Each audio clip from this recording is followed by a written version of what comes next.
Hi everybody, welcome back to my channel, or welcome if you're new. My name is Sam. A couple weeks ago I did the mid-year book freakout tag, so today I wanted to specifically talk about some of my absolute favorite books that I have read so far in 2024. Some of these will come as no surprise, but I did go through all of the books that I have read so far and picked out all of my 5-star, some like high 4-star reads, and just wanted to share with you some of my absolute favorites. All of these reads are in no particular order. There's not like my most top favorite and my least top favorite, but they are loosely in the order that I read them. And the last thing, a lot of these books are series. I'm going to talk about the series as a whole as opposed to the individual standalones or individual book copies, because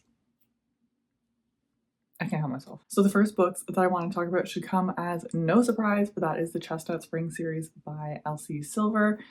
These books just have my whole heart. I absolutely love the small town, love the family and all of the relationships. It's just such a cozy time in the series. If you don't already know, we're following the Eaton brothers, and each book follows a different one of the siblings and sort of their life and what they're going through in meeting their partner. They're all cowboy, yeehaw, small town romances, and it's just such a fun time. I love the banter that Elsie Silver puts into all of her books, and you just really feel the connection between the characters. From this series, my absolute favorite book is Reckless, which is Theo and Winter's story. I just think that it's such a beautiful story, and I think Elsie Silver has said that she kind of wrote this book for herself because she knew that like Winter doesn't have a great reputation at the start of the series, so she had like her work cut out for her to have this book be one that everybody loves, especially because it also has a trope that many people don't like, but it's done so well, and the growth and relationship of these characters is just everything to me. Reckless is book 4, and I also absolutely love book 2, which is Heartless. Cade Eaton is a single grumpy dad, and it's just so good. I absolutely love his son. He's just so adorable.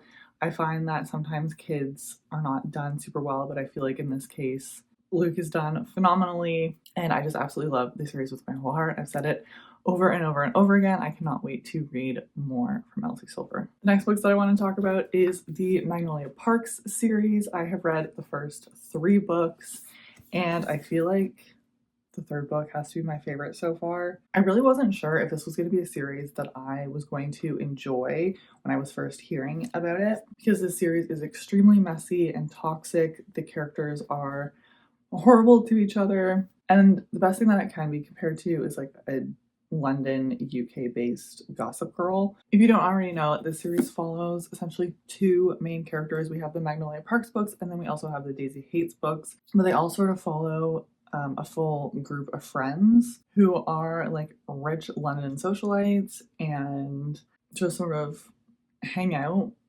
and party and are so like deeply interconnected. Although these characters and their life situation is definitely not relatable at all, but the sort of emotional and personal things that these characters go through are extremely relatable. They feel like very real characters, and just the way that these books are written feel like you're part of the friend group and you are being told these stories by some of your closest friends. And I think I said it in my June wrap up when I was talking about Magnolia Parks: A Long Way Home.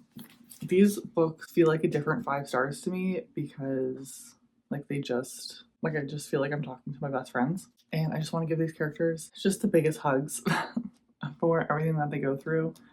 And I'm very excited to continue this series in the second half of 2024. One more thing I want to say about this series. I know that a lot of people, it's sort of either a love-hate relationship with Jessa Hastings' writing. It's very lyrical and descriptive and just extremely beautiful, the quotes that are in the series. So I can't recommend them highly enough, but also like read at your own risk. They're definitely very toxic, messy books, but I love them. The next book that I want to talk about is Never, also by Jessa Hastings. I was really worried about going into this book because it didn't get a lot of great reviews, but I think that this was done extremely well. I personally have the first edition, so I know that there has been some changes to some descriptions of some of the mythical creatures, but overall, I think that Jessa did a phenomenal job in this Peter Pan retelling, and it's very accurate to what encountering Peter Pan and Neverland would be like at the age of 18. So in this book, we're following Daphne, who is part of the Darling family and knew that at her 13th birthday, Peter Pan was going to come and take her to Neverland, except he doesn't come until her 18th birthday. And getting this view of Peter Pan, who is forever a young boy, like sort of on that precipice between being a child and also sort of growing up. Seeing that in the lens of an 18-year-old is really interesting. I just feel like a lot of the sort of like life messages and thought that was put into this book was just so well done. I just remember like constantly thinking just about life and sort of this time in your life, being 18, like moving away from like childhood entirely into being like legally an adult. Obviously, this is Jessa Hastings writing, so if you don't love the lyrical writing, then you probably won't enjoy this, but I think that this was a very, very well done Peter Pan retelling, especially after reading the original Peter Pan. I definitely have an even bigger appreciation for what she did with this book. So I would highly recommend. The next book that I want to talk about is The Serpent and the Wings of Night. Honestly, the Crowns of Nyaxia series is entirely, at least the two books that I have read. I don't know what Krista Broadbent put in the series, but it just really got me and hooked me in, and she just did a phenomenal job. In this book, we are following Araya, who is a human that lives with the vampires, but at night she goes to human regions of this world to sort of protect them from like bloodthirsty vampires that are just taking. Araya is just such like a strong badass character, and I absolutely love her. I've only read The Serpent and the Wings of Night as well as Six Scorched Roses, which actually follows different characters, but for being a novella is like a fully fledged out story.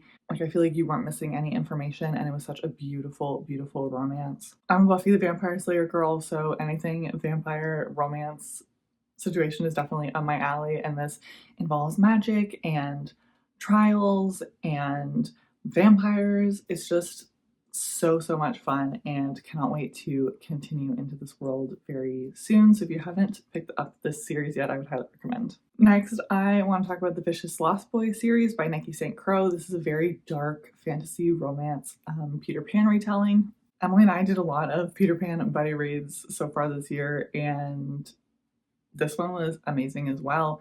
Very dark and twisted, took a lot of inspiration from the original Peter Pan, and I think Nikki St. Crow did a really good job in incorporating the original Peter Pan, but also like twisting it into this complex fae world. Each of these books are like 250 pages, so it was very quick reads, and the overall plot and story I thought was very interesting. In the series, we're following Winnie, who again is part of the Darling family and gets taken to Neverland at the age of 18. Neverland is dark and twisty, and the Darlings like thoroughly traumatized before going back to the mainland. And so just like learning what happens to them and why it's so dark and twisty, and we're also following Peter and the Lost Boys. I just love the series so much. It was just so much fun, and we get more and more POVs as the series goes on, and I think it was just really well done, and the interpretations that Nikki St. Crow took to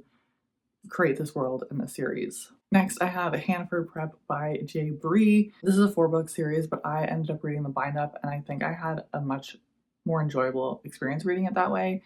So I would definitely recommend reading the bind up, but it is extremely long to read the whole bind up, so just keep that in mind. In this series, we're following Lips, who is part of this gang, I guess, and she ends up getting a scholarship to go to this prep high school to try and get away from this gang and crime lifestyle that she has found herself in. But this prep school is for a bunch of rich, snobby teenagers and having a really hard time adjusting to this new school.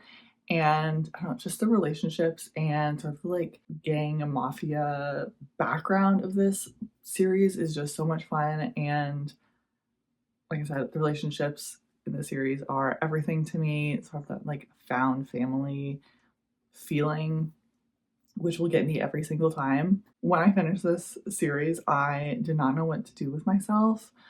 I mean, I had read like the whole series back to back pretty much, so I was so ingrained with these characters. I just could not stop thinking about them every time I put them down and just immediately needed more. So there is 2 other spin-off series to this one that's set in the same world that follows characters that we know from this first series that I'm very excited to see the backstory of them as well as sort of what happens next. This is definitely dark, has very heavy themes, so definitely check trigger warnings if you have any. Next book that I have on my list is One Dark Window by Rachel Gillig. This duology is phenomenal. I just recently finished book 2 and loved it even more. The world that Rachel creates in this duology is nothing like I've ever read before. I find that it's really hard for me to describe what this book duology is about because there's just so many layers and pieces that all fit together. But when you're actually reading the book,